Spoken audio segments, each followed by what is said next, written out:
জায়গা থেকে ইসলাম এসেছি, যে অবস্থান থেকে বা যে সময়টাতে এসেছি, এটা সম্পূর্ণই আমি এই তিনটা জিনিসকে ব্যবহার করে এসেছি।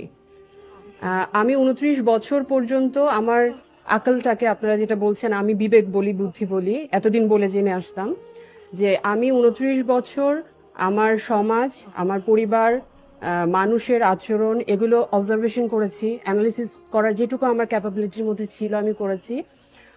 আসসালামু আলাইকুম রহমতুল্লাহ। দর্শক, স্ক্রিনে যে বোনটিকে দেখতে পাচ্ছেন, এ বোনটি দীর্ঘ 29 বছর ধরে সকল ধর্ম নিয়ে গবেষণা করেছে। এক পর্যায়ে বুঝতে পেরেছে একমাত্র ইসলাম ধর্মই সত্য ধর্ম, আর তখনই ইসলাম ধর্ম গ্রহণ করতে বাধ্য হয়েছে। তো দর্শক, আজকের ভিডিওতে আমরা বোনটির মুখ থেকে ইসলাম ধর্ম গ্রহণ করার গল্পটি শুনবো। আজকের এই ভিডিওটি সম্পূর্ণ দেখার জন্য সকলের কাছে বিনীতভাবে অনুরোধ রইল। আজকের এই ভিডিওটি সম্পূর্ণ দেখলে হয়তোবা আপনাদের ঈমান একটু হলেও বৃদ্ধি পেতে পারে। তো দর্শক, চলুন বিস্তারিত বোনটির মুখ থেকে শুনে আসি। জায়গা থেকে ইসলাম এসেছি, যে অবস্থান থেকে বা যে সময়টাতে এসেছি, এটা সম্পূর্ণই আমি এই তিনটা জিনিসকে ব্যবহার করে এসেছি।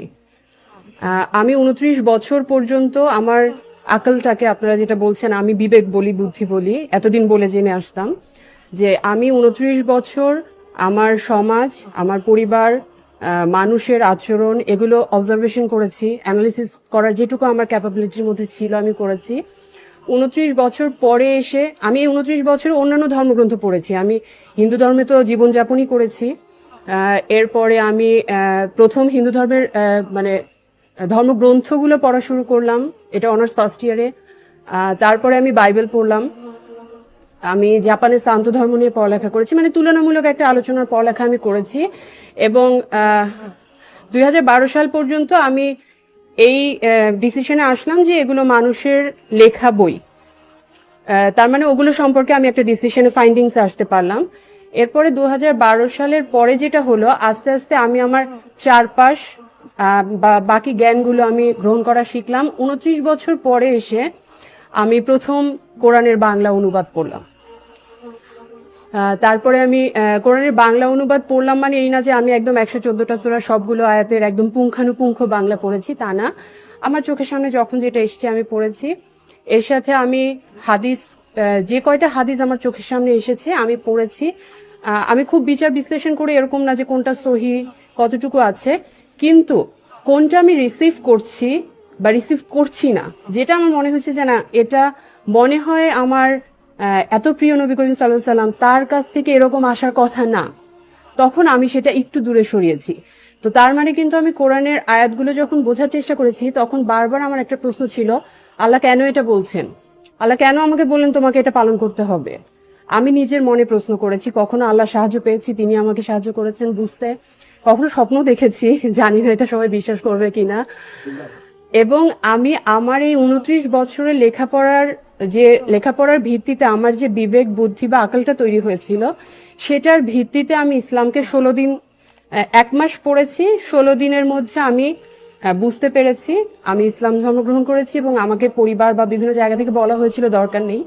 তো তারপরে আমি তখন আমি প্রোটেস্ট করতে পেরেছি যে না, আমি আমি আল্লাহকে চিনেছি, আমি বুঝেছি আল্লাহ কেন এই বিধানগুলো দিয়েছে, আমি নবী করিম সাল্লাল্লাহু আলাইহি সাল্লামকে ভালোবাসতে পেরেছি, আমি বুঝেছি উনি আমার ভালোর জন্যই এতগুলো কথা বলে গেছেন।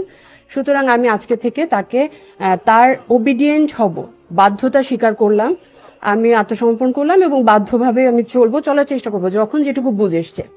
তো এক্ষেত্রে যে প্রবলেমটা হয়েছে, আমি অনেক কিছু বলার চেষ্টা করেছি, অনেকে অনেক রকম আমাকে যে নসিহত করার চেষ্টা করেছে।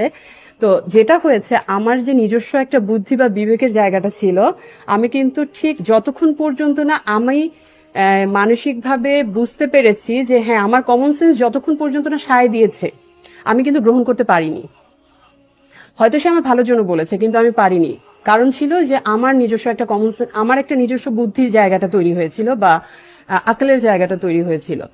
তো আমার পুরো প্রসেসটাই কিন্তু এসছে এভাবে। আমি কিন্তু বারবারই বলছি, আমার মা, বাবা, শ্বশুর, শাশুড়ি, আত্মীয় স্বজন, হাজবেন্ড, অনেকে ভাবে আমি বিয়ে করেছি দেখে ইসলাম গ্রহণ করেছি। বিষয়টা এরকম না। এটা হলে আমি 2012 সালেই করতাম, আমি 2017 সাল পর্যন্ত আমার লাগতো না। সো আমার পুরো বিষয়টা এসছে, আমি যেমন আজকে প্রথম ফিকা নিয়ে, তারপরে কিয়াস, ইজম এগুলো নিয়ে, বা আরবি গ্রামার, আরবি ভাষাও আমি খুব ভালো জানি না। সো এগুলো নিয়ে কিন্তু আমার ইসলাম গ্রহণে কোনো সমস্যা হয়নি। আমার কিন্তু এই 3টা জায়গায় কিন্তু এত স্ট্রংলি হয়তো বা হতে পারে আল্লাহ চেয়েছেন, আল্লাহ মানে অবশ্যই আল্লাহ চেয়েছেন, সে কারণে আমি পেরেছি। আল্লাহ সাহায্য করেছেন প্রতি মুহূর্তে। তো এই 3টা প্রসেসের মাধ্যমে কিন্তু আমার 3 বছরের জার্নিটা। আমি যখন বুঝতে পেরেছি হ্যাঁ আমার এখন আমার আজকে থেকে নামাজ পড়া দরকার, সেদিন থেকে আলহামদুলিল্লাহ আমার 14 মাস নামাজ কখনো কাজা হয়নি। এটা আমি অহংকারের জন্য বলছি না, 14 মাস কাজা হয়নি। তারপরে যেটা হয়েছে অফিস বা পারিপার্শ্বিক কারণে কাজা হয়েছে, বাট আল্লাহর রহমতে এখনো আমার নামাজ কখনো ছুটে যায়নি, কোনো ফরজ নামাজ। তারপরে আমি যখন থেকে বুঝতে পেরেছি যে আমি পর্দা করতে চাই বা আমার আল্লাহর বিধান আছে পর্দা করতে হবে, আমি করেছি। তো প্রত্যেকটা জিনিস কিন্তু আমার কমন সেন্সের সাথে জড়িত ছিল, এটা কেউ আমাকে বাসা থেকে জোর করে করাতে পারেনি। তো এই জিনিসটা কিন্তু ইম্পর্টেন্ট হচ্ছে তাদের জন্য। অবশ্যই আমি বলবো যে আলেমদের যে জ্ঞানের জায়গাটা বারবার যেটা আসছে, আলেমদের জ্ঞানের জায়গাটা তো অবশ্যই থাকতে হবে, নইলে এই জিনিসগুলো পৌঁছাবে কিভাবে? একজন যদি কোরআন যদি অনুবাদই করতে না পারে, আমার মতো কোরআনের বাংলা পড়বে কিভাবে? আমার তো একটা ভালো অনুবাদ দরকার, ওটার জন্য অবশ্যই জ্ঞান থাকতে হবে। কিন্তু ইসলামকে ধারণ করতে হবে। আমাদের কোরআনে আয়াতে আল্লাহ কি বলতে চেয়েছেন আমি যেটা বুঝি, যেমন আমার একটা হাদিস আমার সামনে আসলো। আমি একদিন আমার খুব কষ্টের একটা কথা একজনের সামনে বলছিলাম, মানে আমার জীবনের সবচেয়ে স্যাডেস্ট পার্ট ছিল ওটা। তো আমি আমার ফ্রেন্ডকে বলছিলাম, তো বলতে বলতে কথা মাঝখানে উঠে চলে গেল। তো ওই দিন আমার খুব মনটা খারাপ হলো। আমি অফিস থেকে বাসায় গেলাম, গিয়ে এমনি পড়ছি হাদিসের বই, পড়তে পড়তে একটা হাদিস আমার সামনে আসলো যে নবী করিম সাল্লাল্লাহু আলাইহি সাল্লাম একটা এরকম একটা ঘটনা ছিল যে তিনি বসেছিলেন, একজন এসে সমস্ত কথা বলল, তারপরে সে চলে যাওয়ার পরে নবী করিম সাল্লাল্লাহু আলাইহি সাল্লাম ওখান থেকে উঠলেন। তো তার বর্ণনাটা ছিল এরকম, কেউ যদি তোমার কাছে কোনো কথা বলতে আসে, তার কথা অর্ধেক রেখে উঠে যেও না। আমার জানার মতে আপনাদের এই হাদিসটা সবাই হয়তো বা জানার কথা। তো আমার তখন একটা ফিলিংস আসলো যে মানুষটা 1500 বছর আগে আমার এই ছোট্ট একটা অনুভূতির খবর রেখে গেছে, তাকে আমি মানবো না কেন? বা তার কথা আমি কেন শুধুমাত্র লজিক দিয়ে চিন্তা করব? ভালোবাসার জায়গাটা কেন নাই ওখানে? তো এই ছোট্ট একটা বিষয় কিন্তু তার প্রতি আমার ভালোবাসা হয়তো আমার মা বাবা সন্তান স্বামী সবার চেয়ে বেশি করে দিতে পেরেছে। তো আল্লাহ তো বলেছেই ওটা যে তোমাদের যখন পুত্র সন্তান স্বামী পিতা এদের চেয়ে যখন আমাকে ভালোবাসবে বেশি, তখনই তোমাদের কবুল করা হবে বা এরকম বা যাই হোক। তো সেই জায়গা থেকে আমি যেটা ফিল করছি যে ইসলামের একাডেমিক সাইডটা তো অবশ্যই দরকার আছে, কিন্তু দাওয়াতের ক্ষেত্রে আমার নিজেকে ফিল করতে হবে, আমার কমন সেন্সের জায়গাটাকে ওখানে আস্তে আস্তে ইসলামের সুন্দর জিনিসগুলো ঢুকানোর ব্যবস্থা করতে হবে। আমি যদি আমার সন্তান বা আমার স্টুডেন্টদের মধ্যে ইসলামের সুন্দর জিনিসগুলো ঢুকিয়ে দিতে না পারি ওদের ব্রেনে, এখন তো অনেক কিছু আছে, সাইডের অনেক জিনিসপত্র আছে যেটা আমাদেরকে আনস্টেবল করে দেয়, সবসময় ইসলাম থেকে দূরে সরিয়ে দেয়।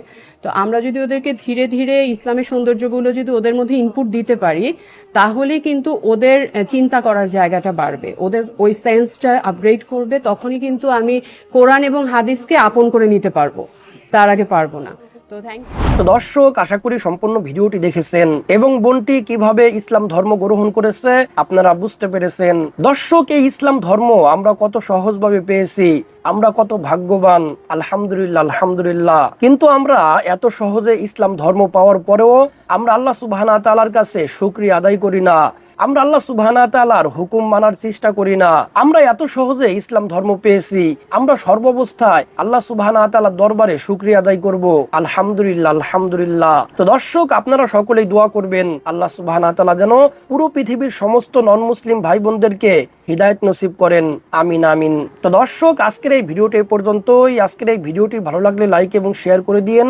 আর হ্যাঁ, নিত্য নতুন ইসলামিক ভিডিও পেতে চ্যানেলটি সাবস্ক্রাইব করতে ভুলবেন না। দেখা হবে নতুন ভিডিওতে, ততক্ষণ ভালো থাকুন, সুস্থ থাকুন, এই দোয়া রইল। আসসালামু আলাইকুম ওয়া রাহমাতুল্লাহ।